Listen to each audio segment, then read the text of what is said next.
Gracias, Presidenta. Quería hacer una intervención en función de las manifestaciones del diputado Tonelli respecto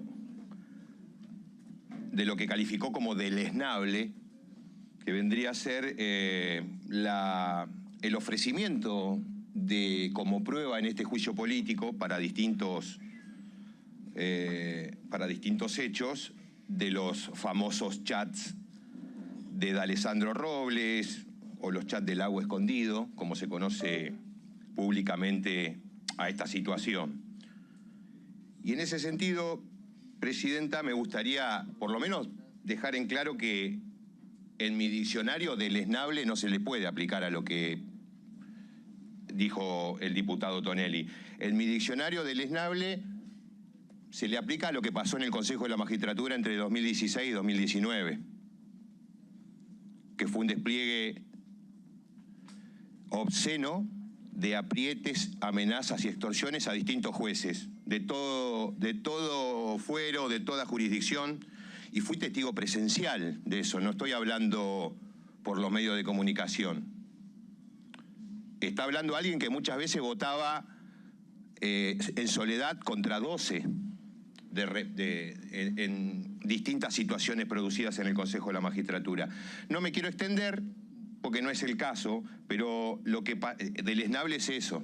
Deleznable es el espionaje ilegal que se desplegó desde el gobierno de Mauricio Macri a todo nivel, a la oposición, al oficialismo, a los amigos, a los enemigos, a los familiares, digamos, a lo que pasaba por adelante.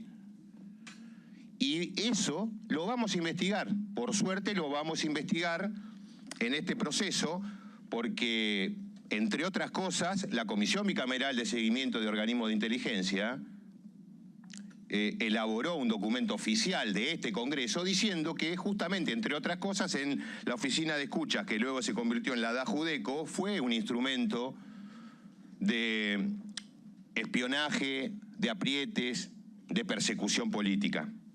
Yo creo que eso es deleznable.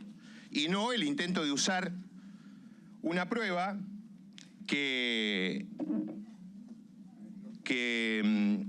hay que ser precisos. El origen de la prueba que vamos a utilizar en este proceso de juicio político es la prensa. No es el teléfono de D'Alessandro, no es el sitio web donde alguien, seguramente enemigo interno de D'Alessandro, difundió eso. Nosotros vamos a utilizar los distintos artículos periodísticos que se publicaron a partir de la difusión de esos chats. Y en ese sentido, señora Presidenta, déjeme señalar algunos antecedentes que me parece de interés. En 1971, la Corte Suprema de Justicia de los Estados Unidos resolvió que la prensa tenía derecho a difundir información de gran interés público, aunque se originara en documentos robados por un tercero. El episodio se conoce como Los Papeles del Pentágono. Son 43 volúmenes del estudio secreto Historia del proceso de toma de decisiones respecto de la política en Vietnam, que alguien lo robó y se lo llevó a periodistas del New York Times y del Washington Post. El caso llegó a la Corte, decía, y como la Corte básicamente lo que dijo es que el castigo a los responsables de la intercepción ilegal no puede extenderse a terceras personas inocentes. Básicamente, los ciudadanos. Ese criterio lo repitió la misma Corte estadounidense en 2001, cuando extendió ese criterio a la difusión de conversaciones privadas, obtenidas por medios tecnológicos. Es como si hubiesen escrito sobre el Lago Escondido. En ese caso es Barnicki versus Bopper, del 2001, y se trataba de la conversación privada entre dos sindicalistas docentes de Wyoming durante negociaciones salariales, que fue reproducida en un programa de radio cuyo conductor sabía que la interceptación esa había sido ilegal. Sin embargo, la Corte falló en ese sentido. La propia Corte Interamericana de derechos humanos, y acá hay una cuestión que se cruza con lo que estamos discutiendo. En el caso Fontevecchia, para la Comisión Interamericana, Fontevecchia y D'Amico, para ser precisos, versus Argentina, 13 de julio del 2010. Toda la información que de cualquier manera conduzca a ilustrar a la opinión pública sobre asuntos necesarios para ejercer el control político sobre las instituciones es, en principio, de la mayor relevancia pública. Dicho sea de paso, esta Corte sigue sin incumplir el fallo de la Corte Interamericana de Justicia en Fontevecchia D'Amico, que entre otras cosas ordenó la revocación del fallo de la Corte. Ustedes no sé si se recuerdan el fallo Fontevecchia D'Amico. Hicieron una nota en la revista Noticias sobre el hijo extramatrimonial del entonces presidente Carlos Menem, Carlos Nair, y hablaban de que la madre de Carlos Nair y su hijo visitaban al presidente en la Quinta de Olivos. Hicieron una publicación periodística respecto de eso y fueron condenados. El presidente Menem, el entonces presidente Menem, hizo una demanda judicial y fueron condenados los periodistas en todas las instancias, hasta en la Corte. Llegó a la Corte Interamericana, que revocó todo, ordenó una serie de recomendaciones al Estado. Los únicos que faltan cumplir son los miembros de la Corte Suprema. Todas las demás recomendaciones fueron cumplidas por el Estado argentino. O sea que cuando el diputado Negri se refería a que en el Senado fueron votados con no sé cuánto, el 50, con otro 40, no sé, los números que mencionaba el diputado respecto de la aprobación digamos, de la aprobación del pliego en la comisión, en previo paso por la comisión de acuerdo, la verdad que no tiene demasiada importancia eso, porque acá les mintieron a los senadores, ¿eh? Horacio Rosati y Carlos Rosenthal les mintieron a los senadores. Le dijeron que para ellos los fallos de la Corte Interamericana de Justicia eran vinculantes. Por eso está previsto pedir la versión taquigráfica como prueba para demostrar que son los mentirosos, que le dijeron algo a los senadores para obtener la aprobación del pliego y después hicieron otra cosa. No solo en Fontevecchia D'Amico, en Muiña, en Amelon, etc. Entonces, está bastante reconocida en la jurisprudencia nacional, internacional, la posibilidad de usar esta información, porque es información pública. También hay que decir y aclarar que los chats no es la única prueba que nosotros vamos a presentar en abono de una serie de imputaciones. Entre otras cosas, la amistad entre Robles y D'Alessandro. Hay distintas medidas de prueba que se pueden hacer para llegar a ese mismo resultado. Por supuesto que no es menor los chats, ¿no? No es menor. Y en esto quiero hacer una aclaración a la diputada Oliveto, que nos acusa de oportunistas porque solamente cuando no nos gustaron los fallos recurrimos al instrumento del juicio político. Y la verdad que no es así. Porque nosotros no dijimos, ni nosotros, ni el oficialismo, ni el gobierno dijo que vamos a hacerle juicio a la Corte Suprema inmediatamente después de que saliera el fallo del Consejo de la Magistratura o inmediatamente después de que saliera el fallo de la coparticipación. Por supuesto que lo cuestionamos, pero no hablamos de juicio político hasta que aparecieron los chats, en donde se demostró que estaban arreglados esos dos fallos. Eso es, en definitiva, lo que nos abre los ojos y nos termina llevando hasta acá, llevando hasta acá.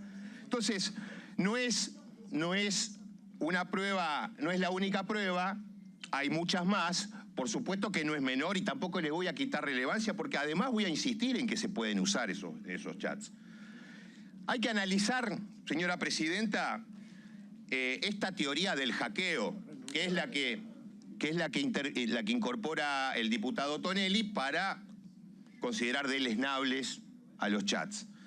Y hay que analizarla bien porque la verdad que el hackeo hasta ahora nadie lo vio, nadie sabe dónde. El único que habla de hackeo es algún sector del oficialismo sin ningún sustento. Y le voy a explicar por qué esto está absolutamente en discusión. El 19 de octubre del 2022 es cuando Marcelo D'Alessandro, ministro de Justicia y Seguridad de la ciudad del gobierno de la Ciudad de Buenos Aires, pierde por algunas horas el control de su celular. 19 de octubre del 2022. Y sin embargo, sí, porque están las denuncias, señora diputada. Me denunció D'Alessandro a mí, no sé si se enteró. Bueno, por eso tengo tanta información. Resulta que él advierte que pierde el control del celular el 19 de octubre del 2022. Y sin embargo, el 7 de diciembre del 2022 nos encontramos con los chats del Lago Escondido, el de los huemules, en donde se hacía alusión a todo esto.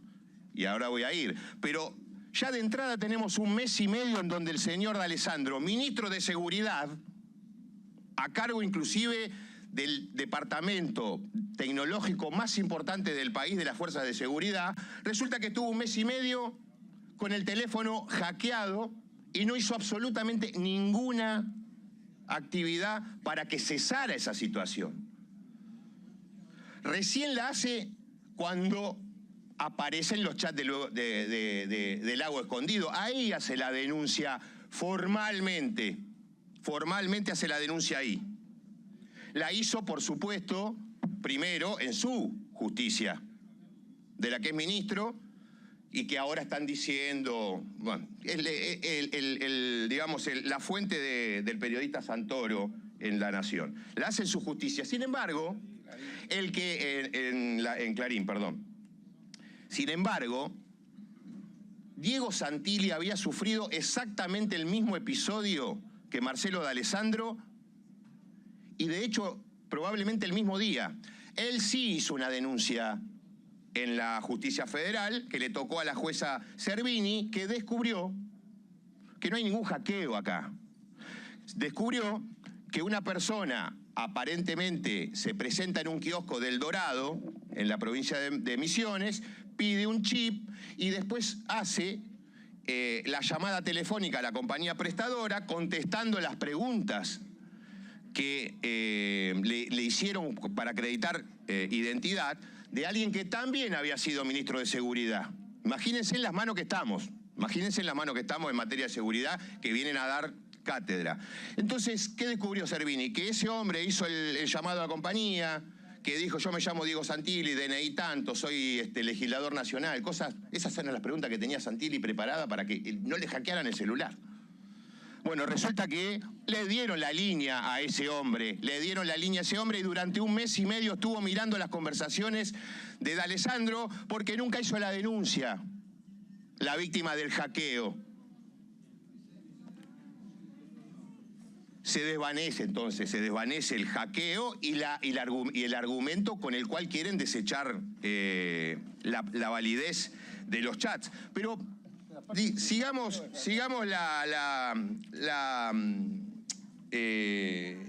el hilo. ¿Por qué están planteando el hackeo? Primero en los medios de comunicación, D'Alessandro, y ahora diputados. ¿Por qué lo están planteando? Bueno, la explicación lo tenemos en el chat del Lago Escondido y los huemules, donde preparaban esta denuncia. Preparaban denuncias ilegales donde jueces, que los voy a nombrar, a Pablo Yadarola, a Julián Ercolini, a Carlos Maíquez, a Pablo Caicials, a Juan Bautista Maíquez, magistrados. Del lado de los ciudadanos funcionarios, Marcelo D'Alessandro, y del lado de ciudadanos empresarios que bancaban el viaje All Inclusive, Jorge Rendo y Pablo Casey. Entonces, la sugerencia del juez Yadarola para pasar al contraataque y en el lugar de víctimas, o las instrucciones del exdirector jurídico de la CIDE, que también viajó, Leonardo Bergrot, para incluir en la denuncia, como decía, tenemos que incluir la palabra espionaje ilegal. Y vayamos viendo a quién le toca. Hay que hablar de inteligencia, hay que hablar de espionaje ilegal y tener una estrategia uniforme y sólida, decían los huemules. Todo eso los protagonistas del Casey Tour, como ellos mismos lo denominaban al All Inclusive. Entonces, La verdad, que nos vengan a hablar de hackeo cuando prepararon todo esto me parece un insulto a la inteligencia. Mejor veamos si desde la perspectiva de la Comisión de Juicio Político se pueden analizar los chats. Y por supuesto que se pueden analizar los chats. Por supuesto que se pueden analizar los chats. Nosotros no tenemos las exigencias probatorias que tienen los jueces, ¿no? Ese estándar no lo tenemos nosotros. Nosotros hacemos un juicio de responsabilidad político, por cuestiones políticas y desde una perspectiva política. Para la justicia penal quedará el otro ámbito. Yo le pregunto, si se filtra una conversación entre un juez y un narcotraficante repartiéndose la plata, ¿qué vamos a hacer con el juez? ¿Lo vamos a seguir teniendo a pesar de que la filtración es ilegal? ¿Lo vamos a seguir teniendo? Después la causa penal que se arregle el juez, si vale, no vale la charla, no sé qué. Yo digo para la política, para el sistema. ¿Vamos a seguir manteniendo el juez narco? En el caso de que, como los huemules, se filtren audios, en donde ya no queden absolutamente ninguna duda que eran los huemules los que estaban participando del viaje. Entonces, señora presidenta, para finalizar, advierto, están batiendo el parche con la causa de Ramos y la famosa causa de Ramos y Stornelli, en donde se dispuso el archivo de la denuncia por no poder proceder. Esta denuncia, que fue promovida por el abogado Gastón Marano, que es el abogado del sicario que quiso asesinar a la vicepresidenta de la Nación, que era asesor del senador Ignacio Torres en la Comisión Bicameral de Inteligencia, el senador Torres del PRO. Esta denuncia claramente era una estrategia diseñada desde Robles Rosati. Nos dimos cuenta enseguida que buscaba justamente esta conclusión. Una resolución con la que la oposición dijera ya la justicia decidió que esto es ilegal. Y no, señores, la verdad que tengo algunas malas noticias. Primero, es un archivo por no poder proceder que no tiene nada que ver con cosa juzgada o con un sobreseimiento. No se habló sobre los hechos, sino se habló el juez Ramos, a instancias del fiscal Stornelli, de que no se podía avanzar en una investigación sobre la base de esta prueba. Tampoco se dice que esos chats fueron adulterados en la resolución. Al contrario, todo indica, y la resolución lo deja trascender, que efectivamente son las charlas entre Robles y D'Alessandro. Son las charlas entre Robles y D'Alessandro. De manera que esa denuncia se puede reabrir en cualquier momento a partir de la presentación de distintas medidas de prueba, distintas en todo caso a los chats. Por lo pronto yo estoy trabajando para aportar en ese sentido pruebas que permitan reabrir la investigación. Ahora, tenemos esta causa de Ramos y Stornelli, que también hay que hacer alguna consideración sobre cómo se construyó ese fallo. Y acá invito a que lo analicen bien. La diputada preopinante, que muchas veces ha hecho, y eso puedo dar fe porque fui consejero de la magistratura, muchas veces han hecho presentaciones contra distintos jueces que no han sido acompañadas ni siquiera por sus compañeros de fuerza política, ni siquiera en 2016-2019 cuando tenían 11 votos de cajón de movida. Tenían los 2/3 pero de taquito y jamás acompañaron los planteos de la coalición contra distintos jueces. Me acuerdo, por ejemplo, el famoso Laviepico, que fue denunciado por la coalición cívica, bien denunciado por otra parte. Pero digo, esta causa de Ramos-Stornelli, se generó una resolución trucha, para no decir delictiva, una resolución trucha porque fue en clara violación al principio del juez natural. Resulta que este sorteo de Marano, de la denuncia de Marano, cae en el juzgado federal número 4 del doctor Ariel Lijo. Ariel Lijo estaba de licencia porque fue en enero. ¿Y quién estaba subrogando el juzgado del doctor Lijo? La doctora Servini. Cuando recibe la denuncia, la doctora Servini se excusa, como ya se había excusado anteriormente en otra investigación parecida, por la presencia de D'Alessandro en la cuestión y porque además también se la mencionaba, digamos, ¿no? Se hablaba, se hacía referencia a la jueza. Entonces ella se excusó de intervenir y, como corresponde, elevó las actuaciones a la Cámara Federal. La Cámara Federal en ese momento estaba presidida por Leopoldo Bruglia, que era la autoridad de feria, y él solo podía definir una cuestión así. Digamos, estaba facultado para definir una cuestión. Ahora, ¿cómo la define? ¿Cómo tendría que haberla definido? ¿Cómo es la ley? Es designar un nuevo subrogante para esa causa que no se iba a ir del juzgado 4. Sin embargo, seguramente, porque ninguno de los que estamos acá, y mucho menos en Comodoro Pi, desconoce que la guerra de facciones en la Corte Suprema tiene su capítulo judicial y que Ariel Lijo es un soldado del general Lorenzetti y que Carlos Stornelli es un teniente, pues no le voy a dar no le voy a dar el cargo de general, sino es un teniente del comandante Rosati. Y se pelean entre ellos en la causa de la obra social y en esta causa también. Entonces Bruglia, continuando con su raíz delictivo que viene desde el 2016, Bruglia dispone el cambio de juzgado. En lugar de un nuevo juez, dispone el cambio de juzgado manifiestamente improcedente lo que hizo. Solamente se la quiso sacar al juez Lijo, porque el juez Lijo iba a participar de esta batalla y andá a saber lo que iba a hacer Lijo, ¿no? Era imposible de prever. Entonces se la saca y designa un nuevo juzgado. El nuevo juzgado es el de la inefable María Eugenia Capuchetti, que también estaba de licencia, y aparece El Salvador Ramos. En el último día de su licencia, antes de que volviera Capuchetti, un viernes, saca esta resolución a instancias de Stornelli. Que, dicho sea de paso, tampoco tenemos que olvidarnos, Stornelli está en este dictamen horrorizado por el espionaje ilegal. Carlos Stornelli, horrorizado por el espionaje ilegal. Es como que... No. O sea, una persona que está procesada por 2 hechos de espionaje ilegal o de tentativa de espionaje ilegal. Quererle plantarle droga al ex marido de su mujer y querer espiar cámaras ocultas a un abogado que intervenía en una causa de él, la causa Cuadernos. Que dicho sea de paso, porque me van apareciendo imágenes.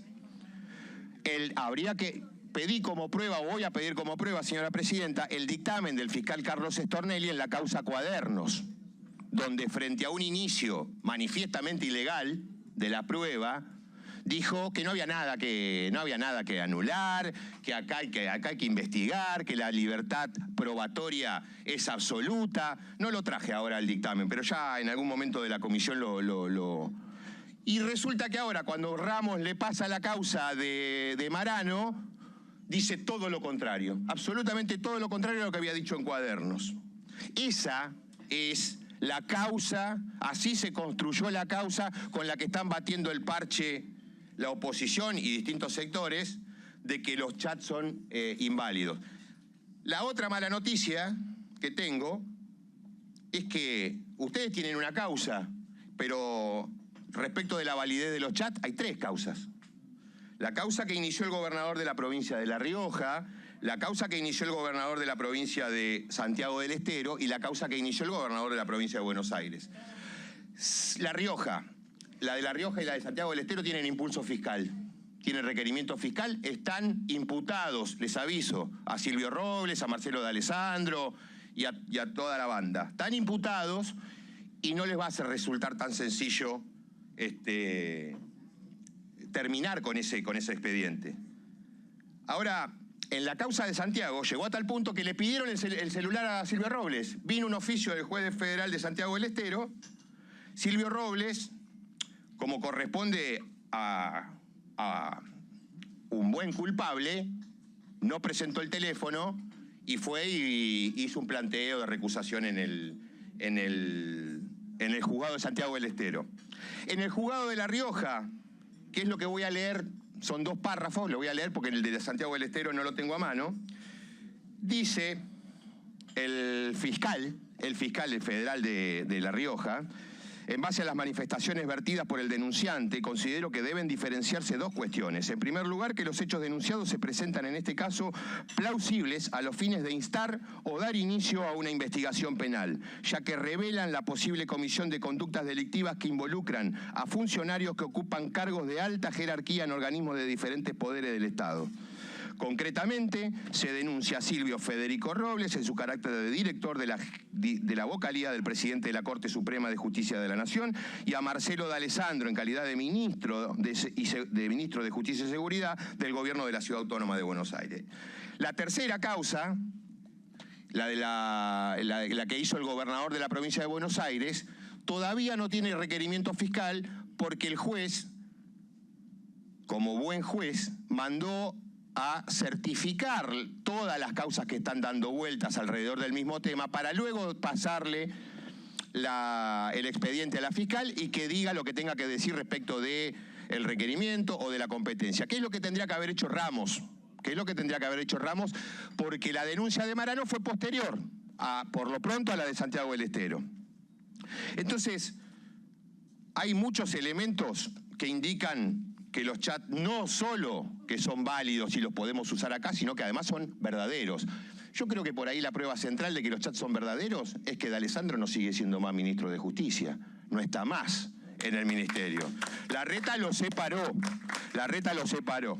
Bueno, Presidenta, para cerrar, las comunicaciones a las que aludimos en el pedido de juicio político se refieren indudablemente a asuntos de interés público y fueron publicadas legalmente por la prensa. Se desconoce el origen de la difusión que se hizo de esas comunicaciones y en esta instancia de apertura del sumario no es posible que le restemos entidad.